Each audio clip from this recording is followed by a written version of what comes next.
of gold, a ton of experience, because he's standing out there on an island on his own right now, and there's no way that he's going to be able to survive this. At least Mickey has that Hurricane Pike available for himself to potentially be able to get away, but it might just be one of these instances where Insania needs to stand in front, hopefully not give him an avenue to land the side blades onto Mickey, but give up his life for the sake of the core. And Watson played that fight so incredibly well. It just with his positioning, as soon as they went on Stormer, we saw he beelined to the backline. He wanted to try and take away as much damage as he can, because with him putting attention onto the Drow, it meant that Mickey couldn't get that finishing blow. I mean, you probably needed one more right click, so I mean, it's just, we were speaking a lot inside the draft, right? Like, some of his heroes got nerfed. I mean, this is a play with a wide hero pool, and we're seeing his Templar Assassin be a gigantic issue so far for Liquid. And look at Insania's movement speed. He is moving at 487 movement speed right now, off the back of the Boots of Speed, the Gossamer Cape, the Windlace, and of course, the Astral Spirit that he sent through the entire map. Also an additional 243 damage, doesn't hurt. Not even maxed out yet. Where's Boxy TPing to? Oh, he's TPing to the mid 2-2. Okay. I saw him TPing. I'm like, hang on, I can't find out where that finished teleport is, but he's gonna be too late. This will definitely be a lost cause and another fight that goes the way of Entity. And off the back of this, I mean, this net worth lead is just continuing to grow. I mean, it's one of those things where he was getting close towards the Blink Dagger. Unfortunate that he had to use the buyback, but yeah, like you said, I really don't think his buyback is going to change the outcome of this fight. Might just be worth going into mid, trying to shove it away, force them to move back towards your mid tier 1, as opposed to trying to just move up the lane, because they've got a creep wave coming right now. And it's not like they're short on regen for themselves either. Guardian Greaves Aura, might even dig up a salve to the Trusty Shovel. Also got just an Invoker being an Invoker. So 4 points cost, plenty of HP regen from that too. And how are you going to kill this man once he gets BKB? You've already multiple times, he's lived on a slither of health, and now he's going to have a BKB inside fights to work with too. So he didn't even get use out of the Blink Dagger in that fight as well. Yeah. You know, so this isn't his final form. You know, he's still got plenty of stages to be able to get through before you see the true strength of the Stormstalker Invoker.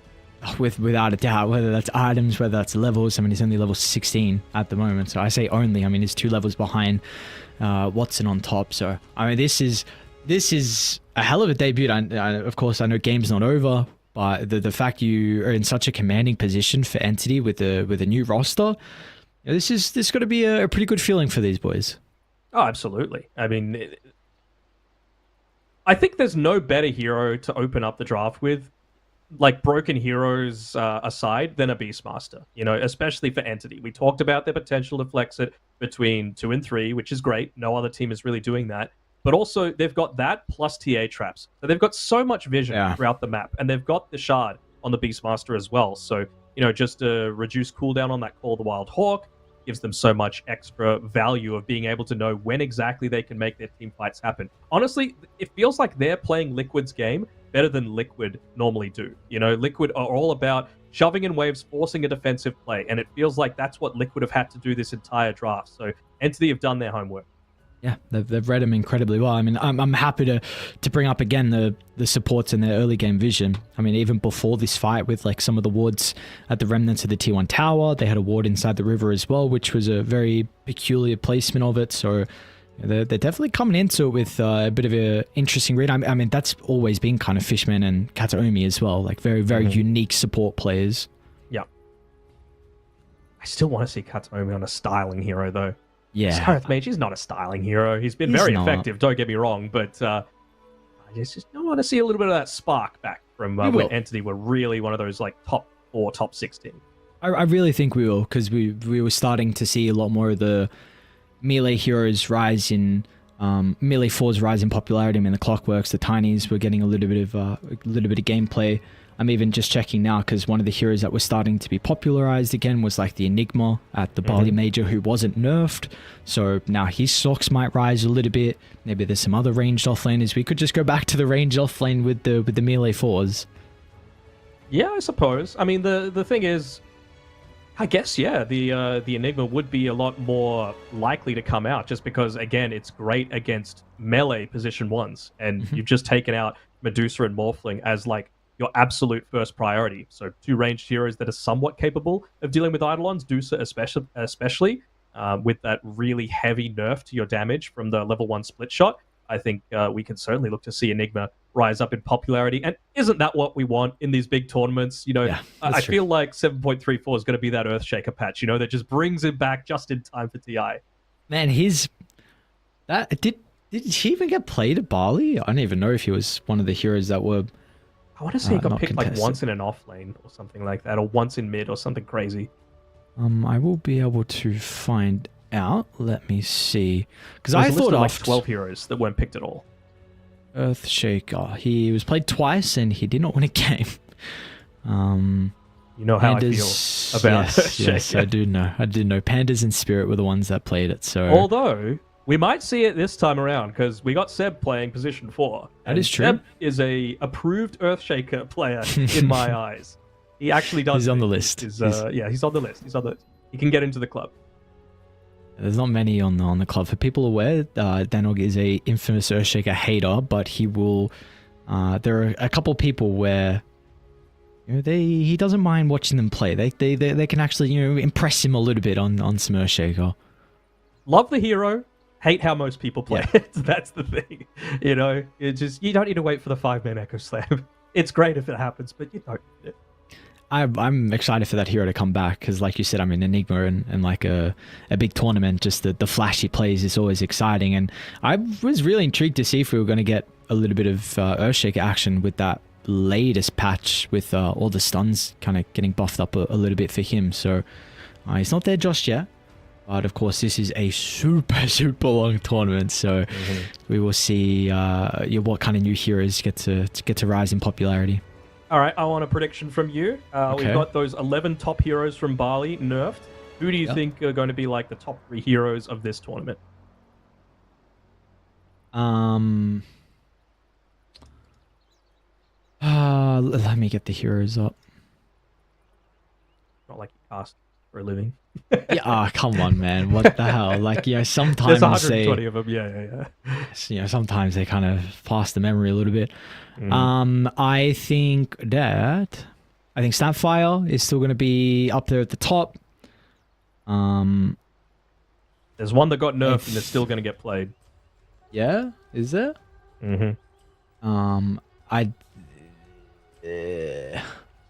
I hope it's not Brood. I hope that hero doesn't get played. Who is it?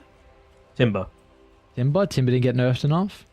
Well, it didn't get nerfed enough, and Morph got dumpstered. So Morph True. was one of Timber's biggest counters. Yeah, that's so true. now that's not a hero, well, I still think Morphling can be a hero. It's just not like first pick material anymore. It needs to be a good Morphling game. There was another hero. I think Lesh is also very, very strong, which, I mean, we saw showcased at the Bali Major. So, I mean, that with IO, Beastmaster, you still got your staples there. I mean, I don't really know any like spring to mind that at least we have not seen really recently, like any that's just going to pop out, because of course there were no real changes to anyone else but the real meta hero. So yeah, it was a lot of nerfs, 0 buffs. Yep. Bane. I think Bane is underappreciated. Ooh. He's not a top 3 hero by any means, but I really want to see more people pick Bane. Maybe not as much value now that like your Morphlings and Medusas aren't really a thing anymore, but Enfeeble is such a good spell, man. Not even just a value point anymore. I can see people maxing it just because you're doing 270 pure damage every time you use it from, I think, 1100 cast range. You reduce just right-click damage by like 70% and cast range reduction too. So it's really significant what you're able to do with this sort of spell. How much is that actually level 1? 9 times 12, Matt. Come on. What? 9 times 12 is 72, maybe? Yeah, it might be 96. It's not the greatest level 1 spell. I guess the reduction in damage allows you to trade a little bit better. So maybe that kind of... That's 108. God damn it. Sorry, Mum. She literally sat me down with a book when I was like... How old was I? Oh, 6? No. And forced me to learn my 12 times tables, and I've just got it wrong twice. So... Your mum would be very disappointed. I'm going to call her up after this. I'm going to dub on you. Just acting like you've got my mum's number. I see how it is. Oh. I would never say a bad thing about your lovely bar, but I'm a little I've- insulted that you would about mine. How did I say anything? I just said I have your mum's number. All right. Let's not go there. I could be. We go around for Sunday evening roast. My dad's still around, you know. Yeah, I mean, well, I can just be. They like me more than you. They let me join in on the fifth. Come on, dude. I'm a nice guy. They want me around for those Sunday roasts. They don't even invite their own son. Unlucky, man. Maybe one day. Pork chops, all right. And you would know that if you were a real son. What's going on? Where is my Beastmaster? Gabby, sir. I'm back to sea. I don't know. He's gone. Ooh. He's had a pretty good start, Mr. Gabby. Yeah. Second net worth. I think he's had a pretty solid game. What would he? What does he even go for next item? What's he got? He's Helm of the Overlord, Pipe, Ag Shard. I can see Blink working just fine. Okay. I like that. Get onto that Drow, get onto even the Rubik. They're really prioritizing boxing this game. 1, 5, and 8. 5 doesn't seem like too many deaths, but when it's boxy, his positioning is just so good that he dies so rarely in a lot of these games. He'll finish a 40-plus minute game with like 3 deaths, even in a loss sometimes. So you just got to make sure that you take away one of the big strengths of this Team Liquid roster. Yeah, without a doubt. It's a roster that's currently under the pump, at least in this game. So we'll see how they're going to be able to recover with the early start that Entity have been able to build up. And I mean, one thing I've actually just noticed, I apologize you brought it up, dude, Roche is up in 30 seconds. Yep. So there's like no breathing room at all for Liquid after this fight. And that's going to be huge. Entity, they can get that Roche, they can get all the added towers. And then really for me though, I'm very intrigued on how they try and set up a high ground defense, because we kind of brought it up earlier. Liquid's high ground defense is one of the best you could draft up. You got Elder Titan, Underlord, you got Snapfire, Rubik Drow, dude. These are all very, very good high ground defenders. So maybe you're gonna need to try and take a fight on Entity before you can poke the high ground. You're gonna have to get pretty crafty here. Yeah, all you could really ask for is like, I don't know, a Coddle or a Sniper. That would basically just make it the perfect high ground defense. Just you can never come. Maybe Techies, just for a bunch of those mines. But yeah, it's kind of filthy. And I'm interested to see what happens when Gabby eventually does rejoin this game, because Underlord's going to die. It's a 44-second death timer, about the same time that when Nisha's going to be respawning. But the glyph is back up, and they should know this. They've had plenty of time to just say, hey, when was that glyph last used? Is someone keeping track of all these sorts of times and this, that, and the other? By the time they push this lane up to the tier 3 tower, they'll have glyph again. They'll probably be just about to respawn. So I really want to see them, as soon as this happens, just make a beeline down towards the Twin Gate, move up towards the top side, maybe use the Beastmaster Helm of the Overlord creep to push in the tier 2 top. But the rest of them just going towards the Roche pit. Definitely feels like there's a lot that Entity are going to be able to accomplish once this fight is finished for them in their favor. All right, I want to wager from you. So wager. All right, it's what do we 24 minutes 30, right? Yes, and there's it is. 29 seconds left on the Roche timer. And we both know it's like between 29 and 31. When that timer expires, it doesn't instantly respawn a lot of the time. Is Roche going to spawn on Radiant or Dire side? What do you think? Because there's 24:59, it'll be Radiant. But if it's that extra second or two, who knows? Maybe it'll be up top. I should be Radiant, right? It's 24:30 and it's supposed to be up in 29 seconds. I know, but again, it takes a second or two extra sometimes to spawn. So I'm going to say Dire just to be contrary. Okay, just... What are we wagering, though? A bag of those mixed nuts. Oh, I don't have any more. I ate them. Well, I didn't bring them back as well. You'll import them. I'll just go back to Barlow just for the nuts. Mm-hmm. All right, come on. We should have some G's come up shortly to get us back in the action. At least we got to reconnect, and there has not been a follow-up disconnect, so it doesn't seem like will be too long. There's one. Oh, I don't know what that is. Do you know what G-Hub is? I only know GitHub, which is like a programming thing, but that doesn't have anything to do with Dota. Maybe Gabby Hub? Come on now. What is G-Hub? Let's see. G-Hub. Would have thought you knew about a lot of hubs. Some Logitech thing, it looks like. Oh, okay. What are you saying? What hubs would I know? Nothing. And Gabby's still LFT3. Come on, man. You got to change that that name. You're on a good team now. I mean, how much of something that I think has been discussed a little bit, but let's do it anyway, just until we get the unpause. Mm-hmm. How much do you think Amar leaving Quest really blows the door wide open for a lot more of these Western Europe teams to make it to TI? Because like Malik is a stand-in. He's a Na'Vi player. He'll be playing for Na'Vi during those TI quals, I believe. So, A, who are they going to get? And B, is it going to be someone of the capabilities of Amar? And if not, is Quest still good enough? Because I still really rate a bunch of their players, especially TA2000. I think he's not good enough. Player. No. Oh, just no hesitation. Just drops the hammer. Dude, Amar is an incredible player. I look and Western Europe is a. I tell you what, you wouldn't want to be playing those qualifiers. Look, right. That's not wrong. Sorry, I'm wrong. They're good enough. Will they do it? I don't think so, though. I think Amar would... Wait, hang on. Whoa, we got some readies. We got some Gs.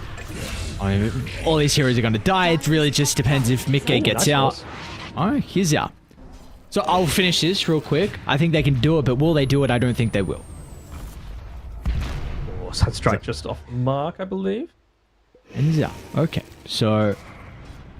What do they do now? That's the $1 million question, or the $15 million question. We're not quite at that point yet, but you know what? I'm looking at where Roshan is spawning. Here we go. 2, 1. Oh, he's top. Let's go. Mixed peanuts coming my way. Well, be wrong all the time. Not all the time. They're gonna get another kill. Boxes over sidestepped up tornado, so that would have been a pretty big deal. He's just brought back, right? So you've been in the grave for a good 70 seconds. You're gonna get this. You need an arcane rim when you've already got an octarine on this Stormer Invoker, and they should know that. Actually, they didn't see the Roshan patrol up because he did spawn on the top side. That TA trap would have been able to give them that information, but Gabby sees it now. It's just going to be so difficult for Liquid to contest this without a smoke from them. Roxy doesn't have one, Insane doesn't either. You're going to have to make a call pretty fast because this Roche will go down at a rapid rate. So once again, what do we... There's no way they could have contested that. Like, they're way too far ahead. It's really just about trying to push the waves out, get that next item for yourselves. What that item might be that's really going to change things around, I'm not quite sure, because Mickey is still quite a ways away from his Shadow Blade. Oh, no. You've also got Zai a fair ways away, of course, for himself. He's got something coming out on the career off just a casual cloak. Okay, just wants to be able to survive the damage coming through from Beastmaster, Sky, and Invoker. I mean, I don't hate it. It's a real value item. 20% magic resist for just 800 gold. Feels good to me. Good indeed. Just Never looking at... feels good when an Underlord's buying a Glimmer Cape, though. No, it's a bit of a rough game for Mr. Zai. You have them. Unfortunately, you have an Undying who's almost a higher net worth than you. I mean, I guess he did get the Axe with the Tormentor, and Tildire aren't playing with theirs as well, so let's see how they're going to be able to defend against the push. Nisha. It's got to just be a high ground defense, surely, right? Oxy just tries to shove out the lane as quickly as he can. Stolen Decay, plenty of cast range, quick Fade Bolt. In a really risky position considering the Blink Daggers that he's coming up against, but really just about delaying the game out. Very rare that you'll see a stage of the game where Liquid are forced to have all 3 cores farming in the same area of the map like they are on this bottom side. That is not the way to optimize your farm, and well, you still end up losing the tower pretty shortly. They're going to mount a defense. A ward was placed down. Oh, they're actually going to try and TP in on the Hawk, which does set up Insania. And both, they just get blown up. They split their target. Kataomi tries to deal with Insania, and Watson cleans up Boxy as well, which is a dieback for the Rubik. The necessary thing is that they're still trying to push it onto this bottom side, but Stormstormer's caught him. No BKB. Ooh, full stuff. I mean, Nisha's going to try and do whatever he can, but now he has to get out of danger as well. Can Stormstormer be able to catch up to him, though? Is not to be. So it does pull their attention away from top, which is a super minor thing. Yeah. There's something. I mean, you're not losing racks at this point, but again, Entity, just with Watson playing how he is, he's still got the Aegis for 3.5 minutes. He's just hit level 20, so now he's got a Dispel as well for the Pit of Malice route. He's also going to be right around where the Wisdom route spawns, so he can look to deny even more experience away from this Liquid roster if he wants, but he just wants to go high ground now, it seems. I'll even wait for the Drow to be back up. Stormstormer do no hesitation. Watson as well is going to look to jump on the high ground. Zai, this time will be okay. Shrugs off some of the damage. It's down to half though, and this tower's falling as well. Oh. Feels fine though. They can get that Wisdom rune now if they were really wanting to. Looks like Watson's going to be able to, with the provision being provided with his Psionic Trap. Stormstormer TPing back is going to make them a little bit more, not passive, but just wait for your BKBs to be back up, wait for the Boots of Travel to get back into the thick of things, and he's probably just wanting to replenish the mana as well. I'm really trying to think of a way, an avenue for Liquid to come back into this one. I mean, Mikkei's hit up onto his level 18. He's got a nice tier 3 item now. He's finished up the Shadow Blade as well, so his positioning is going to be a whole lot better, but it really feels like he needs to be the one to blow up someone on Entity, but how is he going to do it, right? Because he's going to be able to gust the Undying, but then he's got Guardian Greaves, and he can still drop the Tombstone and jump in that. If he gusts Katomi, he's got the Ghost Scepter and the Force Staff to be able to play around with. Everyone else has a BKB except for Gabby, and even then, he's got saves to be able to protect him, so it really doesn't feel like there is that perfect target. It might need to be something as crazy as an Insania just hitting like a 3-man Echo Stomp. Yeah, or you just hope that Entity over position on your high ground, where you don't respect kind of the reset that Liquid can be playing with the Cookie to save or the Echo Stomp to stall. So we spoke about the potential for Liquid with their high ground defense. We're going to see that be put under the pressure now, though. Yeah, Nisha doing his best to try and cut waves while they're going for this push. Desperately trying to get into that level 20 for himself, making sure not to reveal himself on the lane, just the Manta Illusions, and he's scatter blasted from the trees. And he's just waiting. He's waiting to see the movements that come through. But have a look at Liquid's vision right now on the map. It is dark. It is basically nothing. They're playing at nighttime. It's going to turn to day, but really doesn't change too much in the grand scheme of things. Someone might run into him. I guess the right way. Nisha's still trying to hide in the trees. Okay, he's alright, man. Got very close on the Invoker from being able to get him, but illusions will pop out, and it's like, ah, crap, he was still there. Mikkei, I think. Maybe with a Hawk? Mikkei's very far forward. This Observer see as him well. now. They get a glimpse of him, and they're going to turn around straight away. Does he see the ghost, the cold feet? I don't think so. It's not going to matter now. Stormstormer in with a combo. The rest of the team are trying to move on over. TP's still going to be cancelled with a cold snap. And they tried to gate in, but it was a little bit too late from everyone else to join. So Mikkei down for 60 seconds. Gives you a bit of a window now for Entity. Aegis will expire though, but you've got DD on Watson for about a quarter duration left. A big part of that defense is you might be able to stall, but you just don't have the damage, and you've got the Blink Daggers to be able to dive past a lot of that stall that Liquid has. Stormstormer? What's the pop the BKB? Even Mortimer Kiss is going to be used as well. Nice Sunstrike Stormstormer. We've continued to praise his Invoker as having a phenomenal performance so far. I think they're basically saying enough funny business, to take these towers. You know, Underlord, he's forced to go all the way back here. The last lift that they've got for this game. I really don't feel like Entity are going to wait for this next 5 minutes for it to be reset. They're going to take at least 2 lanes of racks, I want to say, off this. Minds as to which one they want to go for. Stormstormer moving away from the rest of the team, but this tower is already so low that it should be pretty damn quick to be able to take it out. A nice pit. Nisha's starting to get a decent amount of damage into Fishman. The Force Staff will get him out of danger. She's going to be eaten as well. Now with the turnaround, they've over-positioned on Liquid, putting all their attention onto the Undying, which puts the ET in a compromised spot, and Anisha just survives on a slither of health. But Zai will not have the same fate as Liquid's base is in shambles. Mickey might go down to the Sunstrike in the base, ever so close, but Watson knows no fear. Continuing on further and further. They will pay some respect to inside the fountain, but the base is continuing to be pillaged, and last set up top. They might be able to get the kill onto the Undying this time. What? He's gonna live again! And now this time, it'll be an even scarier punishment. The Stormstormer's gonna be able to catch up. They've got the detection, they've got the kill, and they've got the first map victory as well. Entity, what a way to debut this new roster.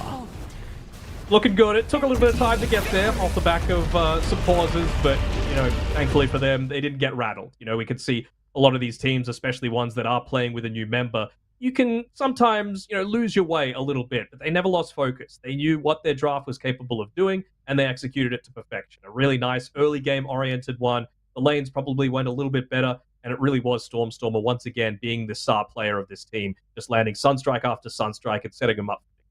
Yeah, that it was indeed. And we saw a lot of the early game success that was off the back of the vision that their support's able to provide. So I know for a lot of the game we were praising the cause, but of course Katomi and Fishman, well-deserved victory for them as well. So the entity that this is, again, this has to be such a huge confidence boost. Like, they must be so goddamn happy with the performance they had, but it's just going to be a thing now. Like, can you continue with this momentum, and can you just stay consistent? That is going to be the big thing as well, because this is a potential very long tournament.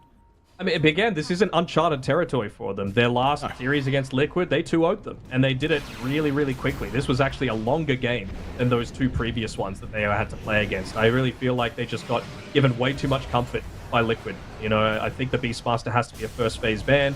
I think it's something that, for Entity in particular, it's way too strong, and they just went and got Stormstormer as signature invoker, and he certainly delivered. It's something that a lot of the Entity fans have been waiting for, and he is just paying them back after a little bit of a break. Yeah, they didn't mess around. You know, let's just get the Invoker in the first phase, and let's see how well he's able to perform. He had a couple early deaths as well on that Invoker. I think it was 15 minutes, had like 2 deaths. Definitely not the position you want to be in off the back of that early Midas, but it was not an issue at all. So Entity able to start off their Riyadh Masters playing run with a very solid game. You know, how is this going to look differently once we get into game 2, though? Maybe Liquid have been able to learn a couple things and potentially adapt in that game as well. Yeah, possibly. I mean, I'm just trying to think what they could look to do. You know, it was a really early Drow Ranger pick. I think that was one of the bigger issues as well. You know, maybe they're trying something new in this early stage, is just trying to feel out what heroes are the OP ones and trying to be the ones to set the meta. But I think Entity just outplayed them this game. I don't think it was a massive draft victory, but it was still enough that Team Liquid probably can't get away with picking the Drow in the position that they did. I don't know. Yeah, I wouldn't say it was a draft victory. I mean, I thought I liked Liquid's draft. I thought they were going to be able to come out on top with that game 1. So I think it's just, except potentially a bit of an execution issue for them. Maybe some things didn't go their way. Who knows? Those fights where you bring Mickey in early on, if he's actually able to get a couple of kills, you open up the map, then all of a sudden we could be continuing to say like how the Entity lineup is a little bit more greedier. Then it takes some time for them to come online. But with those early fights going their way, we really never saw that be a big issue for them. And in fact, those scaling cores then were a big reason why they're able to have this success. Yeah, for sure. I mean, it's one of those instances where I think it even says it on their welcome letter that they received. You know, this is one of the true multicultural teams that they've got coming through, right? What have you got? A guy from Kazakhstan, Germany, Philippines, I want to say Russia and Belarus. So, I mean, you can't get much more multicultural than that across the world, and it really doesn't seem like communication is too much of an issue. Yeah, no, not at all, which is usually a big issue with a new team, and who's going to be that vocal person, because a lot of the time, at least the offlane is controlling some of the tempo at the early stage of the game. So it does not look like the communication is an issue at all. But this is just game 1. It's a long tournament. It's a long day 1 as well, with 24 best 2s. But our first one is down at least game 1. It's going to be Entity that comes out on top. Will they find a 2-0 to start? Riyadh Masters off in a fine form, or are Liquid going to be able to hit back? We'll find out after the break.